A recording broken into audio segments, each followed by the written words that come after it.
오늘 수업 시작하겠습니다.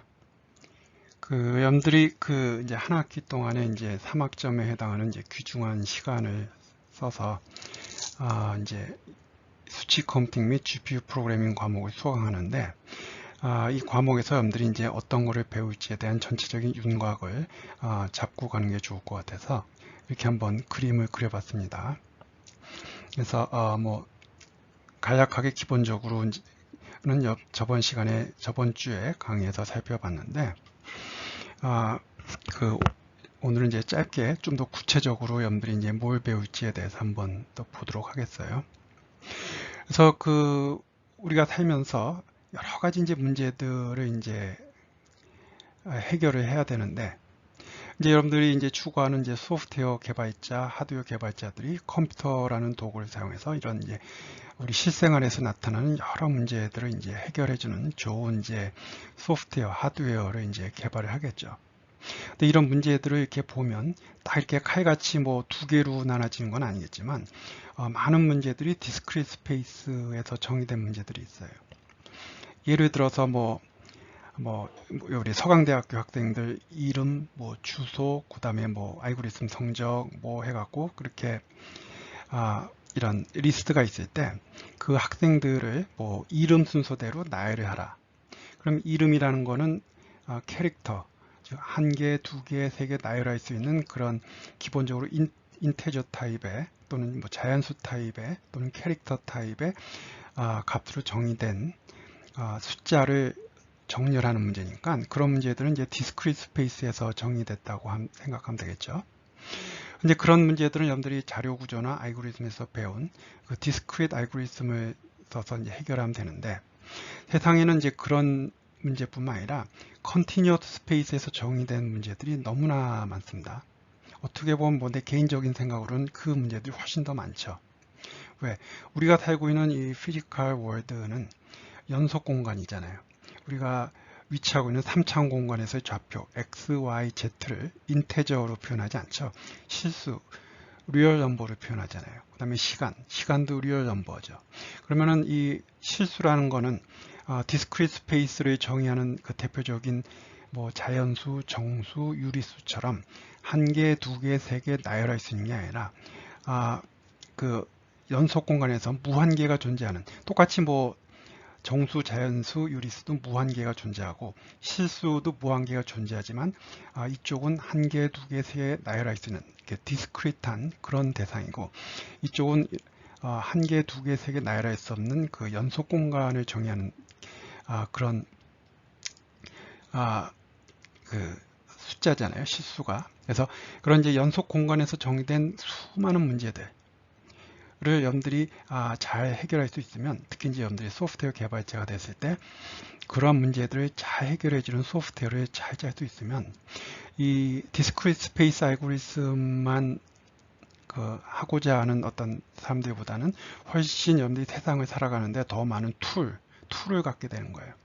가끔 보면 이제 우리 컴퓨터학 전공하는 학생들을 보면은 굉장히 이렇게 편협하게 나는 이런 알고리즘만 알면 잘하면 되겠구나 하고 생각하는데, 사실은 여러분들 가면 갈수록 우리 컴퓨터가 성능이 워낙 더 좋아지다 보니까 점점 더 이렇게 과거보다도 더 많은 이런 연속 공간의 문제를 해결하자고 하잖아요.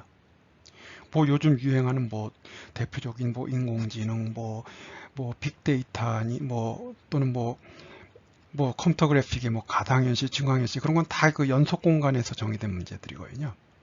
그래서 여러분들이 자료 구조나 알고리즘에서 배우는 그런 이산적인 알고리즘과는 전혀 다른 형태의 알고리즘을 써서 이런 문제들을 해결해 줘야 됩니다. 그래서 이제 이런 뉴메리컬 알고리즘, 연속 공간에서 정의된 문제들을 해결해 주기 위한 뉴메리컬 알고리즘을 이제 여러분들이 잘 배워서 그런 거를 활용을 해야 되는데, 뉴메리컬 알고리즘은 결국 실수를 사용해서 문제를 푸는 건데, 실수, 리얼 넘버라는 거는 컴퓨터에서 정확하게 표현이 안 되죠. 왜? 여러분들이 사용하는 컴퓨터라는 기계에는 유한계 비트를 사용하기 때문에 그 실수를 32빗, 64빗 또는 16빗 이렇게 유한계 비트를 써서 무한계의 숫자에 해당하는 실수를 표현해서 계산을 하다 보니까 당연히 그 뉴메리컬 에러, 오차, 수치적인 오차가 발생을 하게 되죠. 그래서 이러한 문제, 무한계가 존재하는 실수를 유한계의 비트로 표현하다 보니까 생기는 여러 가지 문제들, 그리고 그것들이 얼마나 위험한지, 그 지난주에 그 패트리엇 미사일의 예를 가지고 엄청난 어떤 소프트웨어 개발자의 사소한 실수가 엄청난 그 비극적인 그 결과를 한다는 것을 우리 한번 예를 들어봤잖아요. 그래서 이런 거에 대한 최소한 개념은 가지고 조심해서 여러분들이 소프트웨어를 개발해야 된다 하는 거에 대해서 우리 한번 살펴볼 거고요.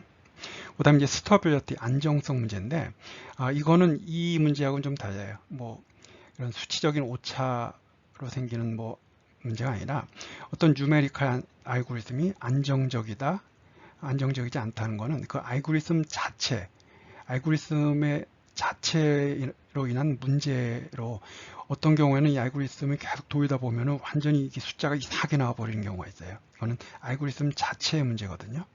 스테빌리티, 안정성 문제. 그래서 이번 주에는 이제 빨리 요 문제랑 요 문제에 대해서 여러분들이 좀 개념을 갖게, 뭐 이걸 자세하게 할 생각은 없고 최소한 여러분들이 이런 문제가 있구나, 내가 그 자료 구조나 알고리즘에서 배운 이런 알고리즘을 구현할 때와는 달리 이런 공간에서 정의된 문제를 해결해주는 이 알고리즘을 구현할 때는 이러한 문제로 인한 위험성, 이러한 문제로 인한 위험성을 항상 이렇게 신경을 쓰고 코딩을 해야 되겠구나 하는 거를 여러분들이 이제 좀 개념을 빨리 잡았으면 좋겠습니다. 그 다음에 이제 그게 되면은 여러 가지의 부류의 여러 가지 문제에 따라 다른 형태의 이제 뉴메리컬 알고리즘을 쓰는데, 그 중에 이제 우리가 이번 학기에는 행렬 계산에 관련된 거, 뭐 대표적인 게 이제 뭐 선형 방정식 푸는 거요. 그런 문제들을 좀 살펴볼 거고요. 그 다음에 이제 미분 방정식 문제, 우리 자연 현상을 표현해주는 아주 유용한 도구 중에 하나인, 수학적인 모델 중에 하나인 미분 방정식 푸는 문제. 그 다음에 이제 최적화 문제인데, 요거는 좀 가급적 했으면 좋겠는데, 우리가 지금 이번 학기 이렇게 많은 거를 해야 돼서, 어디까지 할 수 있을지는 잘 모르겠어요. 시간이 되면은 하고 아니면 못할 수도 있지만, 이런 리니어 리스퀘어, 넌 리니어 리스퀘어 같은 이런 아주 기본적인 그 개념에 대해서 가급적 좀 하려고 노력은 하겠습니다. 그래서 이런 여러 가지 부류의 뉴메리컬 알고리즘 중에 이번 학기에는 이 세 가지에 대해서 살펴보고요. 근데 이런 연속 공간에서 정의된 문제들을 이제 우리 해결하고자 할 때는 대개의 경우 그 계산량이 상당히 많아요. 뭐 가장 대표적인 게 날씨 예측하는 거. 뭐 기상청이 뭐 날씨도 맨날 틀리면서 뭐 2, 3년에 한 번씩 그 비싼 슈퍼컴퓨터를 매번 사더라. 그거는 그만큼 계산량이 많아서 그런 거거든요. 그래서 계산을 많이 하면 할수록 그 날씨 예측이 정확해질 텐데, 근데 계산을 많이 한다고 내일 날씨 예측하는데 뭐 한 달 동안 계산할 수 없잖아요. 그러니까 성능이 좋은 컴퓨터를 써서 하루 동안에 더 많은 계산을 해서 날씨를 더 예측을 더 잘하자는 거죠. 그러다 보니까 이제 패러렐 프로세싱, 많은 프로세서를 써서 병렬 처리를 통해서 속도를 향상시키는 거죠. 그래서 슈퍼컴퓨터 같이 프로세서가 많은 그런 그 컴퓨터를 써서 문제를 이제 패러렐 프로세싱을 써서 하는데, 패러렐 프로세싱은 CPU들 갖고 할 수도 있고요, GPU를 갖고 할 수도 있고, 뭐 그다음에 CPU와 GPU를 섞어서 할 수도 있고요. 내 숫자는 잘 기억하지 못하는데 그 이세돌하고 알파고하고 붙을 때 그 구글에서 그 알파고를 도인 컴퓨터가 정확하게 기억을 못하겠는데 그 CPU가 1300개, 그 다음에 GPU가 170개인가요? 그렇게 그걸 하나로 묶어서 계산을 했다 그러잖아요. 그게 엄청난 그 계산량이죠, 사실. 그래서 그렇긴 한데, 근데 요번 학기는 우리는 이 패러렐 프로세싱에 대한 개념, 여러분들이 이제 훌륭한 고급 개발자로서의 패러렐 프로그래밍을 할 수 있는 그런 능력을 키우기 위해서 GPU 프로그래밍에 대해서 우리가 한번 배워보려고 하고요. 또 GPU 프로그래밍을 잘 하려면 GPU 아키텍처에 대해서 여러분들이 이해가 있어야 됩니다. GPU 아키텍처, 우리는 이제 어떤 GPU를 만드는 아키텍처 개발자가 아니라 우리는 프로그래머 관점에서 GPU 프로그래밍, 애플리케이션 프로그래밍 관점에서의 GPU 아키텍처를 우리가 이제 이해하려고 노력을 하겠습니다. 그리고 이제 GPU를 이제 구동하는 이런 API 중에 오픈CL이라는 API를 가지고 이제 우리가 할 텐데, 경우에 따라서는 이 색깔은 뭐 이렇게 좀 녹색으로 칠해서 경우에 따라서는 쿠다에 대한 얘기를 좀 할 수도 있을 거예요. 쿠다에 대한 얘기를 좀 할 수도 있을 겁니다. 쿠다 자료를 보면서 할 겁니다. 뭐 이제 efficiency 이런 얘기할 때 오픈CL 쪽에서도 얘기하고 쿠다에서도 얘기를 할 거예요. 근데 기본은 이제 오픈CL을 기반으로 프로그래밍 하는 법에 대해서 우리가 살펴볼 거고요. 그 다음에 이제 중간중간 쿠다에 관련된 내용을 얘기를 할 거예요. 그래서 이게 요번 한 학기 동안 이 과목의 어떤 방향성을 나타내는 그림이라고 볼 수 있고요. 사실은 이 양이 굉장히 많은 겁니다. 이 뉴메리컬 알고리즘, 내가 학교 다닐 때는 80년대는 수치 해석이라고 그랬는데, 그때 4학년 때 1년에 걸쳐서 배웠어요. 수치 해석 1, 수치 해석 2. 그러고 난 또 대학원에 가서 미국에 이제 공부하러 가서 대학원에서도 한 2과목 정도 듣고요. 그만큼 양이 굉장히 많은 거예요. 왜냐면 굉장히 다른 형태의 문제들이 많이 존재하기 때문에 각각을 해결해주는 이런 뉴메리컬 알고리즘이 종류가 굉장히 많거든요. 근데 그거를 뭐 여기서는 다 할 수는 없습니다. 그 다음에 뭐 GPU 프로그래밍, 이것도 양이 굉장히 많은 거죠. 그래서 이것도 한 2학기 필요하고요. 여기도 한 2학기 필요한데 그거를 뭐 한 학기 동안에 4학기의 양을 할 수는 없겠죠. 뭐 마음 같아서는 뭐 계속 그냥 1분에 슬라이드 10장씩 넘기면서 하고 싶지만 그럴 생각은 전혀 없습니다. 여러분들이 너무 이렇게 겁먹을 필요도 없고 내 방침은 진도를 많이 나가는 게 목적이 아닙니다.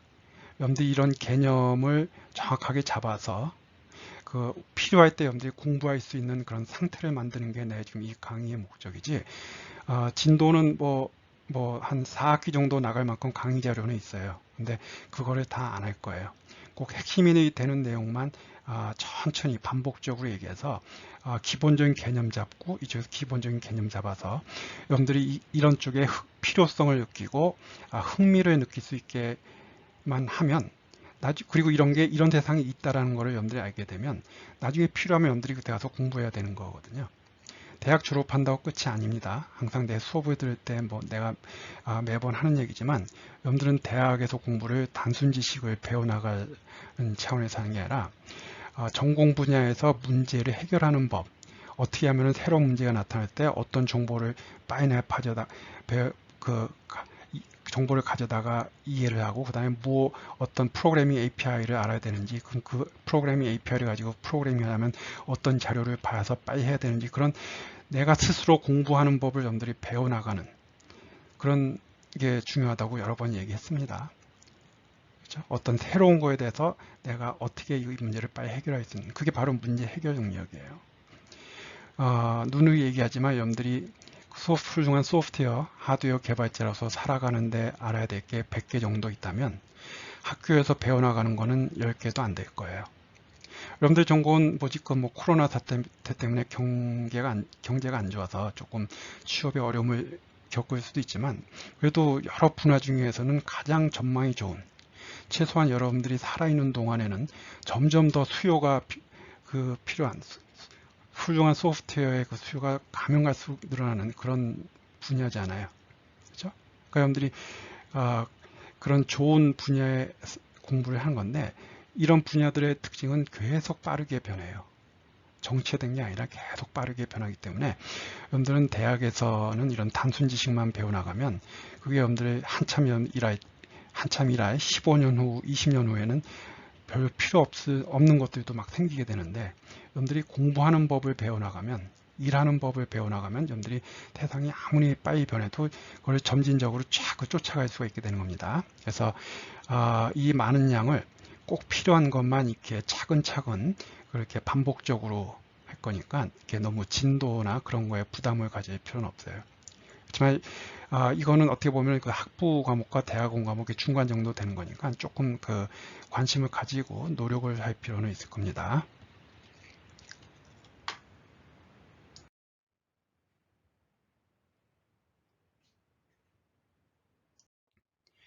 우리가 이제 몇 가지 예를 지난주에 봤는데 또 다른 예를 하나 볼게요. 여러분들이 1.1과 같은 아주 단순한 리얼 넘버도 컴퓨터는 그 정확하게 표현을 못한다라는 거는 여러분들이 아마 중학교 때인지 고등학교 때인지 뭐 배운 거를 가지고 추정할 수 있을 거예요. 왜냐하면 10진수 1.1은 2진수로 표현하면은 그 무한히 반복되는 순환소수잖아요. 그죠? 뭐 이거를 2진수로 표현하면은 1.000 뭐 11 뭐 이렇게 쭉해서 무한대로 나가는데 그거를 뭐 싱글 프리시전 32비트로 표현하면은 뒷부분을 날려버려야 되니까 뭐 정확하게 표현이 안 될 거라는 건 여러분들이 개념이 있을 거고요. 그 다음에 이제 실제로 보면은 사용하는 CPU에 따라서 이런 값들이 저장되는 형태가 조금씩 다를 수가 있어요. 항상 그런 건 아니고 다를 수가 있다라는 거예요. 그런 사실을 우리가 한번 확인을 또 해보고요. 그 다음에 이거는 또 다른 문제인데 사실 이거는 컴파일러에 관한 문제인데 똑같은 프로그램을 디버그 모드에서 지금 막 개발을 해서 디버깅 다 했다 하고 이제 진짜 돌리자 해서 릴리스 모드는 이제 옵티마이제이션 컴파일 할 때 옵티마이제이션 기법이 들어가는 모드잖아요. 그래서 뭐 맥시마이즈 스피드 옵션을 사용한 그 릴리스 모드로 컴파일해서 돌렸더니 갑자기 프로그램이 디버그 모드에서 잘 돌던 게 릴리스 모드에서 이상하게 가끔가다 죽는 그런 문제가 이제 발생하는데 여러분들 혹시 그런 경험 없나요? 그래서 왜 그런 일이 있을 수 있을지 한번 뭐 간단하게 또 살펴보겠습니다. 이 학기 초부터 이렇게 빡빡한 거를 보는 게 좀 깝깝할 수도 있겠지만 뭐 이렇게 복잡한 내용이 아니기 때문에 한번 보도록 할게요. 여러분들이 그 프로 선수 수준의 고급 개발자가 되기 위해서는 이런 개념들이 꼭 있어야 되기 때문에 한번 좀 보도록 하겠습니다. 이제 간단한 이런 프로그램을 짰어요. 한번 이 코드의 내용을 한번 보죠. G에는 1.1을 어사인하고요. X에는 이런 값을 어사인합니다. 그 다음에 X에다가 G를 더한 다음에 이 두 개를 더한 다음에 Y에다 집어넣고요. 그 다음에 다시 Y에서 X를 뺍니다. 그러면 Z에는 1.1 다시 들어오겠죠. 일단 이 코드를 한번 머릿속에 꼭 넣기 바랍니다. 여기 더해서 X하고 G하고 더해서 거기에서 X를 빼니까 여기 들어가는 G 1.1이겠죠. 그럼 뭐 이렇게 됐고 누가 뭐 이런 식으로 코딩합니까? 정상적인 상황에서는 이렇게 코딩 안 하겠죠. 근데 여러분들이 굉장히 복잡한 막 몇십만 줄의 막 그런 소프트웨어를 개발하는데 이런 것들 이제 코드 중간에 듬성듬성 끼어 들어가서 이런 식으로 뭐 복잡한 코드에 이런 줄이 들어가 있을 수도 있는 거거든요. 그거는 뭐 굉장히 코드가 복잡하다 보면 뭐 그렇게 놓칠 수도 있는 부분이 있겠죠. 그래서 이런 코드를 여러분들이 이제 작성을 했다 그랬을 때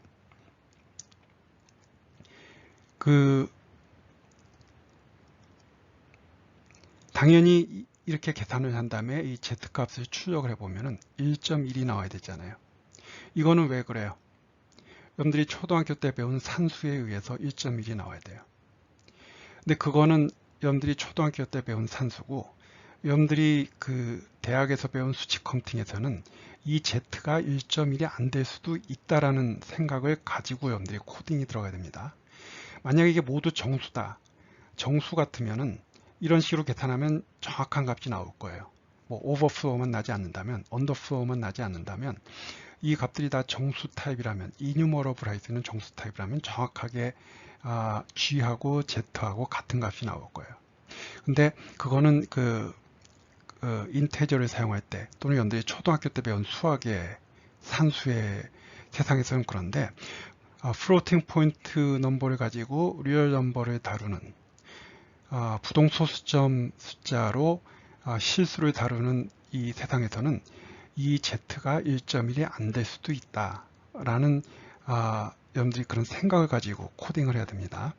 그렇지 않을 경우 패트런 미사일 같은 일이 생길 수가 있는 겁니다. 그래서 항상 그걸 명심을 하고요. 그래서 이제 그 결과를 보면 이 코드를 보면은 여기 G1.1 집어넣은 다음에 얘를 이제 unsigned 캐릭터 타입으로 그 타입 컨버전 한 다음에 그 캐릭터를 한번 추적을 해봤어요. 1.1 그 32비트 플로트의 내용을 한번 보기 위해서 그것들이 이렇게 이제 추적이 되죠. 실제로 요 뒤에서 다시 한번 하겠지만 1.1은 이렇게 이진수를 표현할 수 있고요.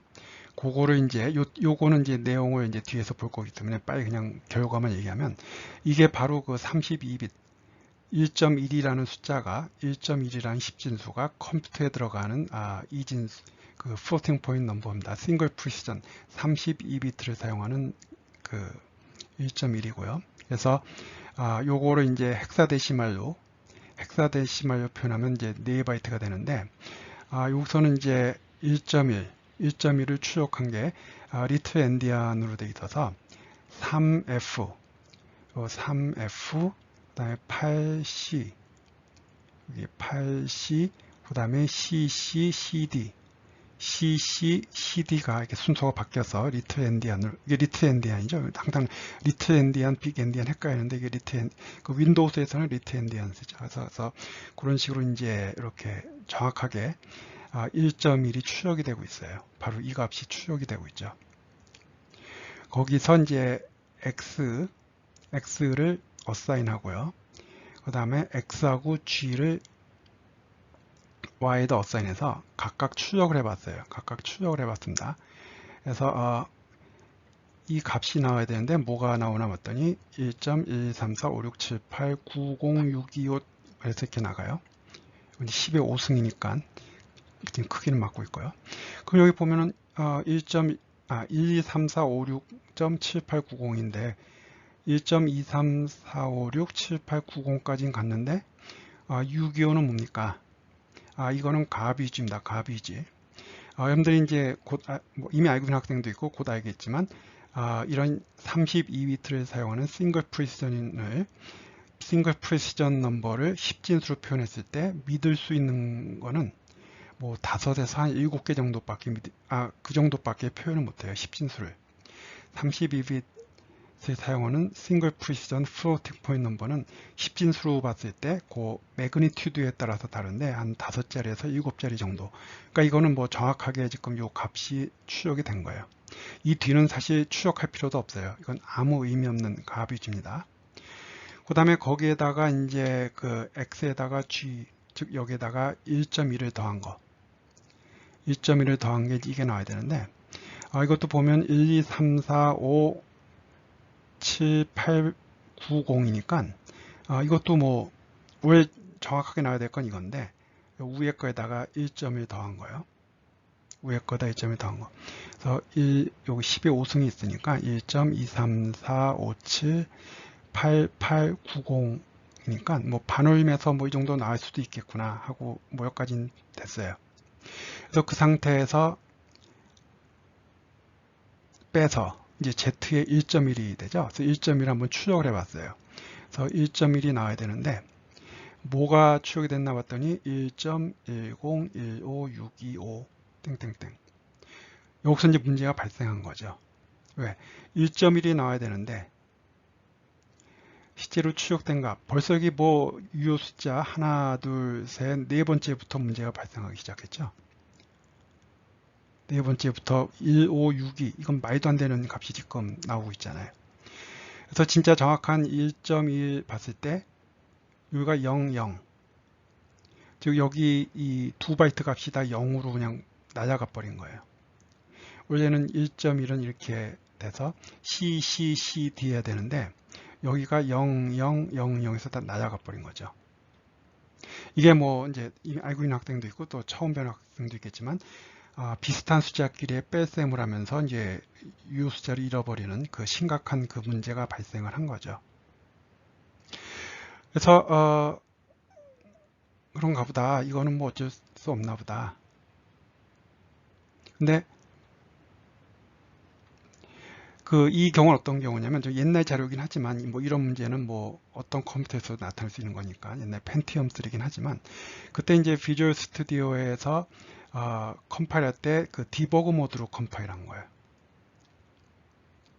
근데 그거를 이제 릴리스 모드에 이제 맥시마이즈 스피드, 그 맥시마이즈 스피드 옵티마이제이션 해라. 컴파일러가 이 코드를 컴파일할 때 옵티마이제이션 해라 하는 그런 옵션을 사용해서 컴파일한 다음에 돌렸더니 결과가 뭐가 나왔어요? 1.1000000 이 숫자 한번 5개에서 7개 정도까지 봤을 때 정확하게 1.1이 추적이 되고, 그거를 이제 이렇게 이진수로 헥사데시말로 표현했을 때 원래의 1.1이 정확하게 표현됐습니다. 뭔가 좀 이상하지 않아요? 디버그 모드에서는 문제가 됐는데 또 뭘 도대체 컴파일러가 뭘 어떻게 했는데 옵티마이제이션에서 맥시마이즈 스피드 형태로 옵티마이제이션 하라고 했을 때는 또 값이 정확하게 나올까? 여러분들이 이미 고소시를 만약에 수업을 들었다면 비슷한 숫자끼리의 뺄셈을 피해라. 그래서 이 코드를 보고 그 느낌이 왔을 거예요. 이거 비슷한 숫자끼리. 왜? 이 큰 값에다가 요거 더한 다음에 그 값에서 1.1을 거기서 이거를 빼니까, 그죠? 즉 이거 더한 거에서 이거를 빼니까 상당히 비슷한 숫자끼리의 뺄셈이 일어나니까 문제가 발생할 소지가 있겠구나 하고 여러분들이 이미 그거의 위험성을 알고 있는 학생도 있었을 거예요. 그러면 릴리스 모드로 가서 그 옵티마이징 했을 때도 그렇게 나와야 되는데 왜 또 이 경우는 이렇게 나올까? 그러니까 이거는 분명히 뉴메리컬 프로블럼이기도 한데 여기다 더 심각한 건 컴파일러 문제까지 끼어드는 거예요.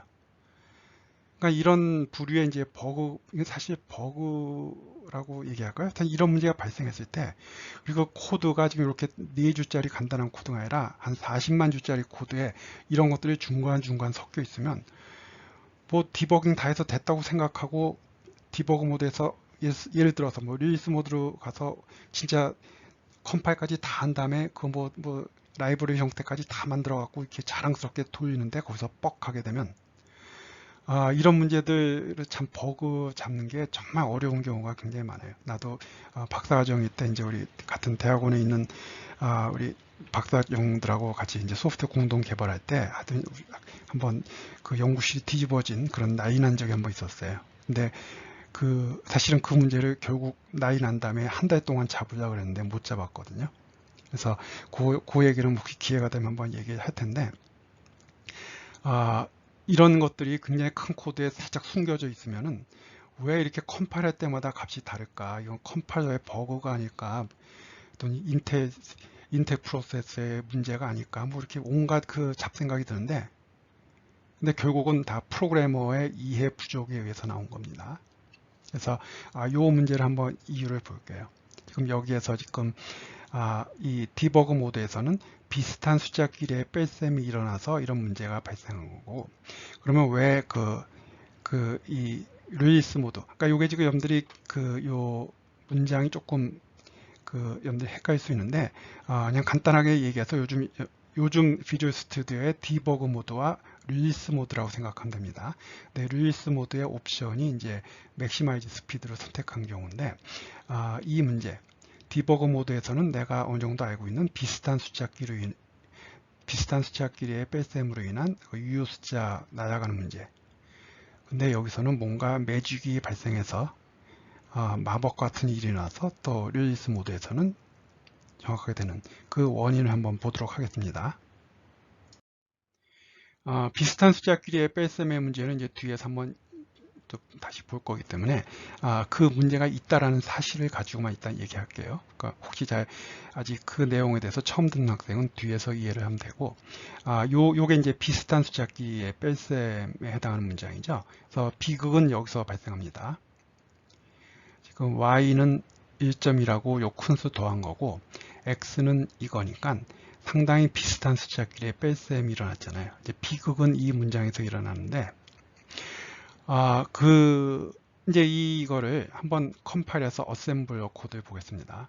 어셈블러 코드를 보면 여러분들이 이제 임종석 교수님한테 이렇게 열심히 어셈블러 코드를 배웠을 테니까,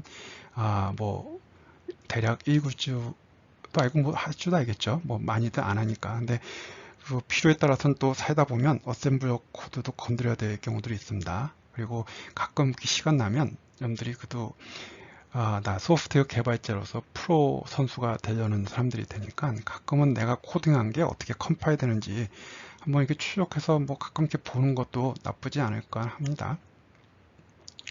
그래서 이제 이 디버그 모드에서 이건 뭐 옛날 컴파일러이기 때문에 지금 컴파일러, 지금 비주얼 스튜디오로 컴파일하는 내용은 좀 다를 수도 있어요. 네, 이건 좀 옛날 자료긴 하지, 옛날 그 컴파일러로 한 건데, 뭐 기본적인 이런 문제들은 지금도 발생하는 문제니까 그 내용을 한번 보겠습니다.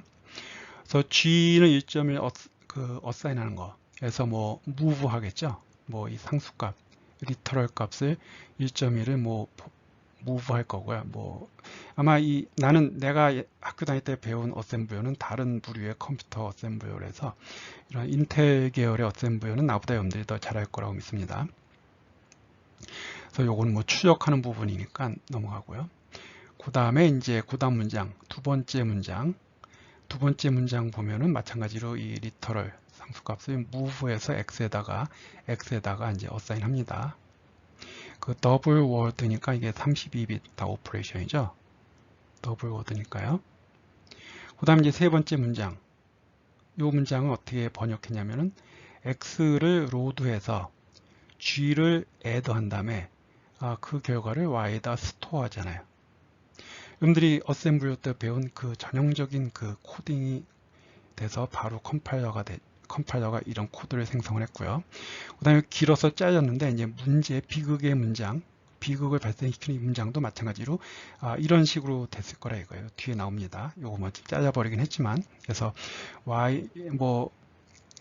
y는 로드 돼 있는데요. y 로드하고 뭐 x 빼고 뭐 z에다가 스토어하는 그 연산이 일어나게 되죠. 그리고 바로 여기는 좀 뒤에 빠지긴 했지만 이 연산이 일어나는 그 부분에서 비슷한 숫자끼리의 뺄셈이 일어나서 이제 오차가 발생하는데, 그래서 그거는 오히려 어떻게 여러분들이 예측할 수도 있었을 것 같아요. 그러니까 비슷한 숫자끼리의 뺄셈을 피하라라는 그 내용을 알고 있었으면 이런 일이 일어날 거구나. 그리고 당연히 이런 간단한 코드는 이런 식으로 컴파일러가 어셈블러로 번역을 하겠구나. 근데 왜 그 릴리스 모드, 즉 옵티마이제이션 하는 코드에서는 문제가 발생을 하지 않았는가? 여러분들이 컴파일러 할 때 그 옵티마이제이션을 하라면 컴파일러는 어떻게든지 이 프로그램이 특히 이렇게 이제 맥시마이즈 스피드 옵션을 주면 어떻게든지 이제 프로그램을 빨리 돌아가게 하기 위해서 그 옵티마이제이션 기법을 적용합니다. 컴파일할 때. 그러면 그 컴파일러가 옵티마이제이션 기법을 적용하는 정도도 레벨이 있어요. 뭐 옛날에 내가 유닉스 배우던 시절에 하면 뭐 O2, 뭐 O4 해서 뭐 레벨들이 있는데 보통 그 유닉스 계열에서는 O2가 가장 보편적인 거고요. 근데 컴파일러가 컴파일할 때는 분명한 원칙이 있어요. 컴파일러가 여러 가지 옵티마이제이션 기법을 적용하면서 뭐 연산도 생략하고 뭐 순서도 바꾸고 뭐 여러 가지 일을 하는데 분명한 그 목적은 그렇게 옵티마이제이션 기법을 적용했을 때 그 결과값은 항상 똑같아야 된다는 그 보장하에 옵티마이제이션 기법이 들어가는데 내가 이제 기억하기로는 그 레벨이 깊어질수록 조금 그 위험성이 발생할 수도 있는 그런 옵션이 있었던 것 같은데요. 하여튼 뭐 일단 옵티마이제이션 할 때는 결과값은 바뀌면 안 된다라는 그 명제하에 옵티마이제이션이 들어가는 거예요. 속도 향상을 위해서. 근데 그 실제로 이제 보면 어떤 일이 일어나는 걸 보면 G는 1.1 이 컴파일러가 이 코드에 대해서 어떻게 옵티마이제이션 했는지 봐봐요. 1.1 마찬가지로 이 리터럴 값을 move 합니다. 그 다음에 x는 12346.7890 마찬가지로 move를 해서 값을 갖고 오죠. 그 다음에 y는 x 더하기 g 문장을 어떻게 번역했나 봐봐요. 이 문장. 아까는 이렇게 법대로, 원칙대로, 규정대로 했는데 옵티마이제이션 한 이 릴리스 모드에서는 어떻게 하고 있어요? 뭔가 리터럴 값을 무브하고 있죠.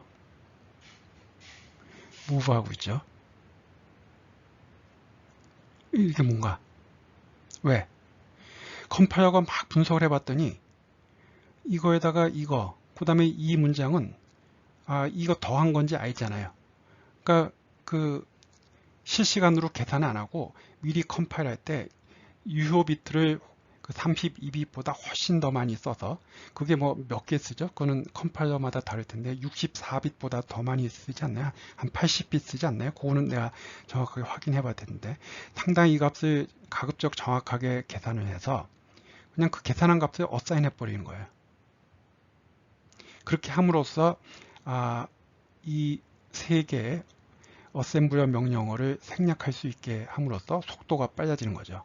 미리 컴파일 타임의 값을 아니까 그 값을 미리 계산해서 어사인하는 거예요. 그런 식으로 마찬가지로 이 값도 컴파일과 막 분석을 해보면은 이거는 1.1이구나, 확실히 1.1이구나 해서 1.1 값을 다시 무브하는 거예요. 그냥 미리 컴파일 타임에 다 계산하면 마찬가지로 이 플로팅 포인트 연산을 하는데 해당하는 비용을 다 빼버릴 수 있잖아요. 그래서 하고 함으로써 요거, 그 다음에 요거에 해당하는 그거의 플로팅 포인트 연산이 빠지면서 속도가 빨라지는 겁니다. 그게 바로 컴파일러가 이 코드를 분석하면서 그거를 다 해줘요. 그래서 요거 아까 요게 뭐 38F CCCD가 1.1이었잖아요. 정확하게 헥사데시말로. 바로 이 값이 출력이 되니까 릴리스 모드에서는 되는 거죠. 결과가 나오게 되는 거죠. 만약에 지금 여기 보면은 이 코드의 중간중간 이거를 헥사데시말로 출력하라는 코드가 있었잖아요. 이 코드들, 이 프린트 문장, 만약에 얘네들도 없었으면은 이 move 하는 것도 컴파일러가 얘네 출력하라는 것도 없고 그 뒤에서도 이 변수들이 안 쓰였다면 그거까지 다 분석을 해서 아마 이 move 하는 것까지도 다 빼버렸을 거예요. 그렇게 해서 이제 컴파일러가 속도를 향상시킨 겁니다. 그래서 이 경우는 디버그 모드는 그 문제가 있었는데 릴리스 모드는 오히려 문제가 해결되는 해피한 경우였는데, 반대의 경우도 얼마든지 일어나요. 디버그 모드에서는 아무 문제가 없었는데 이 릴리스 모드에서 뭔가 수치적인 문제로 인해서 막 문제가 발생해서 분명히 내가 코딩할 땐 잘 됐는데 열심히 만들어서 코드를 제출했더니 저쪽에서는 왜 네 코드는 맨날 죽냐 뭐 이런 식으로 이제 얘기가 나오기 시작하는데, 그 코드가 이렇게 4줄짜리라면은 금방 버그가 잡힐 수도 있겠지만 여러분들이 뭐 몇 달을 개발해 갖고 뭐 12,000줄짜리 이 뉴메리크 알고리즘을 구현한 코드를 제출했는데 거기서 계속 연락이 오고 너는 왜 이러냐 왜 이게 안 되냐 뭐 하면은 진짜 힘든 경우들이 많습니다. 나는 이제 옛날 코딩 한참 할 때 그런 경우들을 많이 당해봐서 그 경험을 통해서 이게 굉장히 중요한 문제라는 걸 알기 때문에 이렇게 지금 수업 시간에 여러분들한테 강조를 하고 있는 겁니다. 그러면은 왜 아까 그 32bit 플로트를 가지고 비슷한 숫자끼리 뺄셈을 하면은 유효 숫자가 많이 날아가는데 왜 여기서는 안 날아갑니까? 왜 32bit 플로트 연산을 할 때는 문제 없는데 컴파일러가 도대체 어떻게 계산했기 때문에 얘는 정확하게 1.1 비슷한 숫자끼리의 뺄셈이 없이 1.1이 나갑니까? 일단 컴파일러가 컴파일할 때는 아까도 얘기했듯이 32bit 갖고 이렇게 더하기 빼기 하진 않을 거예요. 64bit보다도 아마 비트를 더 쓰는 거로 알고 있는데 그거는 이제 확인해 봐야 되지만, 뭐 예를 들어서 80bit 정도의 정밀한 값으로 이렇게 뭐 연산을 한다면 그건 뭐 컴파일러마다 다르겠지만 훨씬 정확한 값이 계산이 되는 거거든요. 그리고 이거는 분석 자체를 통해서 그냥 Z하고 G하고 Z하고는 같은 값이다라는 걸 알기 때문에 그냥 이 값을 그냥 들어왔을 거예요. 뭐 더하고 빼고도 안 했을 것 같습니다. 그래서 이제 그거는 이제 컴파일러 개발자 마음이니까 컴파일러 개발자가 컴파일러 어떻게 만들었느냐에 따라 다르겠지만 이거 같은 경우에는 이제 분석을 통해서 G와 Z는 같은 값이구나. 그래서 그냥 1점을 그냥 무브하는 그런 방식을 취했습니다. 그래서 이거를 내가 이렇게 또 시간을 써서 하는 얘기는 이제 플로팅 포인트 연산을 가지고 뭔가 할 때는 별의별 일이 다 일어날 수 있다는 거. 그래서 사실은 여러분들이 학교 다닐 때 이런 거를 많이 경험을 해봐야 돼요. 안 되는 경우를 많이 경험해봐야 실전에서 여러분들이 조심해서 다른 사람들보다 더 안정적인 코드를 만들 수가 있는 겁니다. 다음 또 다른 예인데 물론 이렇게 코딩은 잘 안 하겠지만 그래도 또 이게 막 복잡한 코드를 하다 보면은 순간적인 실수에 의해서 어떤 똑같은 문제를 이렇게 코딩할 수도 있고 이렇게 코딩할 수도 있는데, 얘하고 얘의 차이는 요 프린트 문장에서 추적하는 값이 4개냐 2개냐 그 차이예요. 뭐 코드는 간단한 거니까 여러분들이 한번 보기 바라고요. 그래서 요거는 그냥 시간 관계상 여러분들한테 그 연습 문제로 남겨놓을 텐데 한번 스스로 한번 원인을 한번 찾아봤으면 좋겠습니다. 원래 의도는 K도 for루비 몇 번 도는지 20번이 돌아야 되는데 이 플로팅 포인트 오퍼레이션이 오차를 계속 누적하면서 20번이 돌아야 될 게 뭐 21번이 돌거나 20번이 돌거나 막 이렇게 막 뒤죽박죽 합니다. 그러니까 카운터 20번 돌아를 카운터를 인트 타입의 변수로 안 하고 플로트 타입으로 하다 보면 이렇게 플로팅 포인트 연산이 누적되는 거로 인해서 20번이 for루비 돌아야 되는데 막 21번이 돌 때도 있어요. 그 미묘한 그 차이로 인해서 오차 때문에. 근데 이거는 앞에서 본 케이스 1에 해당하는 함수와 케이스 2에 해당하는 함수 모두 결과 둘 다 문제가 있어요. 둘 다 문제가 있습니다. 언제? 디버그 모드를 사용할 때. 디버그 모드를 사용할 때요. 근데 릴스 모드를 써서 이제 컴파일한테 옵티마이제이션 하라 했을 때, 이 케이스 2, 두 번째 함수는 역시 이런 문제가 있는데, 그러니까 뉴메리컬 에러로 인해서 플로팅 포인트 연산의 그 오차 계속 누적이 돼서. 근데 첫 번째 케이스 1 함수는 또 무슨 매직이 일어나서 또 정확하게 20번이 돌아요. for루비. 이 for루비 20번이 돌고 있거든요. 그래서 이 원인이 뭔지를 한번 왜 그럴까? 이 함수와 이 함수의 차이는 여기 추적하는 값이 요 4개냐, 요 2개냐에 따른 건데, 여러분들이 이제 조금 이제 눈치를 챘다면, 여러분들이 한번 요거를 생각을 해서 왜 이럴까 한번 좀 잘 한번 보기 바랍니다. 그래서 요거는 그냥 연습 문제로 한번 남겨놓을게요. 그 다음에 이제 이거는 이제 그 뉴메리컬 알고리즘의 스터빌리티, 안정성 문제에 대해서 여러분들이 이제 좀 이런 어떤 개념을 잡을 수 있게 한 간단한 이해인데요. 이런 이제 적분 계산을 하는데 수열이죠, 수열. y에는 이렇게 적분으로 정의가 되는 수열이에요. 그래서 n은 0일 때, 1일 때, 2일 때. 그래서 여기서 지금 증명은 안 하겠지만 여러분들이 그 고등학교 때 배운 그 부분적분을 통해서 이 수열, 뭐 부분적분을 여러분들 혹시 기억합니까? 그 부분적분을 통해서 y에는 n 빼기 1 빼기 5yn 빼기 1이라고 이제 증명을 할 수가 있어요. 이게 그 수업 시간에 대면 수업을 하면 칠판에다 쓰면 되는데 지금 여기다 쓰기도 그렇고요. 그래서 하여튼 이렇다는 거예요. 그 다음에 y0는 n이 0일 때는 이렇게 해서 이거 적분한 거는 로그, 자연 로그 1.2. 그러니까 이 리커시브한 그 시퀀스 y0를 아니까 이 식으로부터 y1, y2, y3, y4. 근데 이 값들의 특성은 y 값들은 다 0보다 크고요. 그 다음에 yn이 yn 더하기 1보다 항상 큽니다. 즉 이렇게 단조 감소하면서 양수인 값들이죠.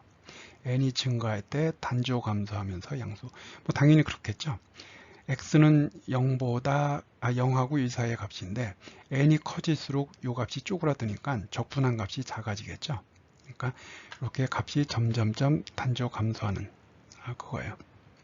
그래서 여러분들이 이제 어떤 다른 공과대학에 다니는 그 학생이 여러분들이 찾아와서 나 이거 코딩할 줄 모르니까 y 377 좀 계산해달라 하고 해서 여러분들이 이제 이거를 내가 계산을 해줘야지 하고 열심히 이제 C 코드를 이렇게 짰습니다. 뭐 이 코드는 뭐 이거 계산한 거예요. 그래서 뭐 y 137을 좀 꼭 계산해달라. 그 정확하게 계산해야 내가 그 숙제를 할 수 있다 해서 다른 공과대학의 여러분들 친구가 다른 과 학생이 이제 여러분들한테 부탁을 해서 여러분들이 이렇게 그 어려운데 하고 이렇게 막 이렇게 거드름을 피우면서 이렇게 열심히 코드를 짜서 값을 알려줬어요. 그랬더니 그 친구가 숙제 제출하고 나서 채점한 걸 보고 막 여러분들한테 화를 내는 겁니다. 너는 컴퓨터학과 학생 이렇게 간단한 것도 풀업도 못 도이냐 하고 여러분들한테 막 화를 내게 되는 거죠. 또 왜 화를 내게 되는지 뒤에 보겠습니다. 근데 요거는 또 더 황당한 거예요. 이 그 값을 순서를 바꿨어요. 그래서 yn 빼기 1은 5n 4분의 1 빼기 yn 나누기 5. 이 순서를 바꾼 거예요. 근데 뭐 이게 점점점 값이 감소하니까 y20은 비교적 0에 가까운 값이겠죠. 20쯤 되면 n이 20쯤 되면은 0에 가깝잖아요. 근데 0은 아니에요. 분명히 양수니까. 근데 이 오차가 있는, 사실 적지 않은 오차가 있는 값을 20에다 어사인하고 거꾸로 내려와 봤어요. y19, 18, 17, 16 해서 y0을 계산해 봤거든요. 이 위에 거와 반대되는 식으로. 그랬더니 뭐가 나왔는지 한번 보도록 하겠습니다. 다시 얘기하지만 이 디센딩 오더라는 거는 어떻게 보면 상당히 부정확해 보이는 거예요. y20은 n이 증가할 때 점점점 이렇게 값이 줄어들어서 뭐 0에 가깝긴 하겠지만 0은 아니거든요. 왜? 양수여야 되기 때문에. 왜 우리가 이런 적분, x축보다 위쪽에 있는 함수들 적분한 거기 때문에 양수인데, 그럼에도 불구하고 0값을 어사인한 다음에 거꾸로 한번 이 식을 통해서 y19, y18, 17 그리고 쭉쭉쭉 계산해서 y0을 한번 계산해 봤어요. 그래서 어떠한 일이 일어났는지 한번 보도록 하겠습니다. 요 어센딩 오더라는 게 이제 y0부터 시작해서 가는데, 뭐 친구가 이제 137을 계산해 달라 했는데, 요게 이제 y0은 정확하게 자연 로그 1.2. 그래서 이 값을 집어넣어서 한번 이제 y1, y2를 계산해 봤어요. 점점점 이제 값이 작아지고 있는 게 보이죠? 이게 마이너스 1승에서 마이너스 2승, 마이너스 3승 가니까 점점점 값이 작아지고 있어요. 그래서 뭔가 제대로 되고 있나 보다. 그래서 점점점 작아져서 마이너스 3승 상태에서 마이너스 3승 상태에서 8.696 됐는데 한 19쯤 되니까 뭔가 좀 이상하죠? 값이 증가를 해버려요. 거기서 또 그 다음 20 가니까 또 반으로 확 줄고요. 그다가 갑자기 2.6이 되는데 지수가 하나 증가합니다. 마이너스 3승에서 마이너스 2승 확 튀어버렸죠. 이게 뭔가 하고 또 갔더니 이번에는 음수가 나와버려요. 이 값은 0보다 크다라는 게 증명이 된 값인데 음수가 나오고, 뭐 이제 요동을 치죠. 우리가 fluctuate 한다 그러는데 fluctuation, 요동을 치다가 이제 막 지수가 마이너스에서 플러스 2승, 3승, 4승 가서 여기는 어떻게 되는 거예요? 마이너스 36,000 얼마가 나오죠. 이 수요값은 0일 때, n이 0일 때 가장 큰 게 0.18 얼마인데, 그리고 이제 계속 감소를 해야 되는데 y30을 내가 이렇게 열심히 코딩해서 계산했더니 36,668 나와요. 어떻게 된 거예요? 하여튼 뭐 마이너스 3.6에 10의 4승. 그런 여러분들이 그 친구한테 y137을 계산해 줬을 때 무슨 값이 같겠어요? 황당한 값이 같겠죠. 도대체 왜 이런 문제가 생겼을까? 근데 거꾸로 계산한 거 상당히 오차가 있을 텐데 y20을 0으로 놓고 거꾸로 한번 내려와 봤어요. 내려와서 y0을 계산해 봤더니 신기하게도 정확하게 자연 로그 1.2가 나와요. 자연 로그 1.2. 이거 무슨 마술 같지 않아요? 마술? 진짜 정확하게 계산돼서 가야 될 거는 얘인데 얘는 뭐 지금 말도 안 되는 값이 나오고, 내가 친구한테 계산해 주기로 한 건 y137인데 30쯤만 가도 벌써 이게 말이 안 되는 값이 나오는데, 거꾸로 이렇게 아무 값이나 대충 0 집어넣고 쭉 가봤더니 정확하게 이 값이 나온다는 거. 이게 바로 그 뉴메리컬 알고리즘. 이것도 이제 하나의 알고리즘이죠. 문제를 해결해 주는 절차니까. 이 절차의 안정성, 스터빌리티. 이 방법의 안정성, 스터빌리티. 이거는 물론 여기에는 이제 수치오차, 계산을 하다 보면 이제 플로팅 포인트 에러 계속 누적이 되는 문제도 있지만, 사실 그게 주 원인이 아니고, 뭐 비슷한 숫자끼리의 뺄셈이 문제도 아니고, 그런 다른 문제, 그런 어떤 유한계 비트를 사용하는 플로팅 포인트 오퍼레이션의 근본적인 문제가 아니라, 이거는 알고리즘 자체의 안정성에 관련된 문제예요. 이 알고리즘, 이런 알고리즘과 이런 알고리즘을 봤을 때 얘는 굉장히 불안정한, 인스테이블한 거고, 얘는 굉장히 스테이블한 그런 거예요. 그래서 이제 뒤에서 여러분들이 이제 그 문제를 우리 이제 살펴보겠습니다. 그걸 이제 수학적으로 한번 분석을 좀 해볼게요. 그래서 여러분들이 뭐 대학 졸업하고 나서 언제 이런 거 한번 해보겠어요. 그래서 이런 문제가 있구나. 그래서 뉴메리컬 알고리즘이 있을 때 그거의 안정성을 우리가 생각을 해야 되겠구나. 왜? 이렇게 황당한 일들이 실제로 일어납니다. 이거는 뭐 좋은 의미에서 황당한 거지만 도대체 왜 이렇게 무에서 유가 창조가 될까?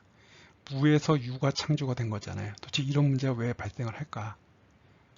그래서 이제 아주 큰 뭐 뉴메리컬 소프트웨어 개발할 때는 앞에서 본 그런 뉴메리컬 에러로 인한 그런 문제들과 이런 알고리즘의 스터빌리티 문제가 서로 뒤죽박죽 섞여갖고 그게 막 나타나기 때문에 여러분들이 굉장히 조심하지 않으면 내가 만든 개발한 뉴메리컬 소프트웨어는 이제 이런 수치적인 문제가 심각하게 이제 발생할 수 있어서 경우에 따라서 뭐 미사일이 막 오른쪽으로 가야 되는데 왼쪽으로 날아갈 수도 있고 하는 이제 그런 문제들이 이제 발생을 하는 거죠.